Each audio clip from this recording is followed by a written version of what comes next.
citizens. It is an honor to address you today on the critical issue of biodiversity. It's me, Reshma from 10th class English medium from ZP High School, Urandu. జీవ వైవిధ్యం అనేది అన్ని రకాల జీవుల మధ్య ఉన్న వైవిధ్యతను సూచిస్తుంది. ఇది భూమిపై ఉన్న అన్ని జీవుల కలిగిను సూచిస్తుంది. మన చుట్టూ ఉన్న చెట్లు, జంతువులు, పక్షులు, చేపలు, కీటకాలు, సూక్ష్మజీవులు అన్ని జీవ వైవిధ్యంలో భాగమే. ఇప్పుడు జీవ వైవిధ్యం ప్రాధాన్యతను తెలుసుకుందాం. జీవ వైవిధ్యం పర్యావరణ సమతుల్యతను కాపాడుతుంది. ఒక జాతి అంతరించిపోతే అది మొత్తం ఆహారపు గొలుసును ప్రభావితం చేస్తుంది. అలా అంతరించిపోయిన జాతులకు ఉదాహరణ పిచ్చుకలు, బెంగాల్ టైగర్, నక్షత్రపు తాబేలు, డోడో, గ్రేట్ ఇండియన్ బస్టర్డ్ మొదలగునవి. మనకు చాలా అవసరమైన ఆహారం మరియు ఔషధాలు అన్ని జీవుల నుండి లభిస్తాయి.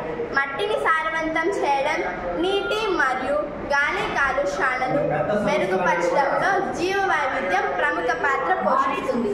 జీవ వైవిధ్యం దెబ్బతినడానికి గల కారణాలు: అడవులు నరికివేయడం వల్ల ఎన్నో జీవరాశులు తమ నివాస స్థలాలను కోల్పోతున్నాయి.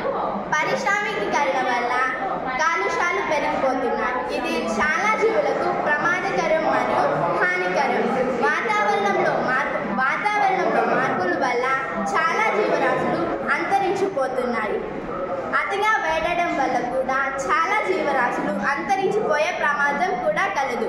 వివిధ రకాల కాలుష్యాలు, జనాభా విస్ఫోటనం, మృత్తికా క్రమక్షయం, నేల క్షీణత మరియు ఆక్రమణ జాతులు.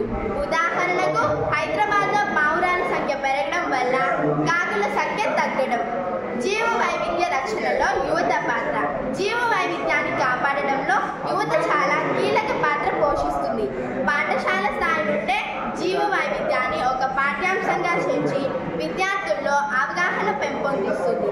పాఠశాలలో మరియు కళాశాలలో ఏకో క్లబ్లను ఏర్పాటు చేసి సెమినార్లు, వీధి నాటకాలు, ఏకపాత్రాభినయాలు, డిబేట్లు, యూట్యూబ్లో షార్ట్స్, ఇన్స్టాలో రీల్స్ చేసి యువత అందరికీ అవగాహన కలిగించాలి.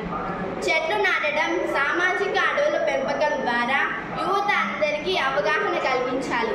కాబట్టి డిస్పోజబుల్ ప్లేట్లు, ప్లాస్టిక్ బ్యాగులు, టీ కప్పులు, స్పూన్స్ వంటి వాడకం తగ్గించాలి.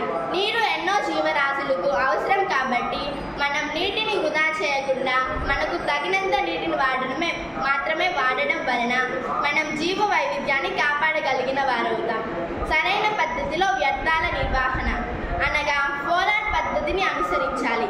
అనగా రెడ్యూస్, రీయూస్, రీసైకిల్ మరియు రీకవర్ పై యువత అవగాహన కలిగి పాటింపచేయడం.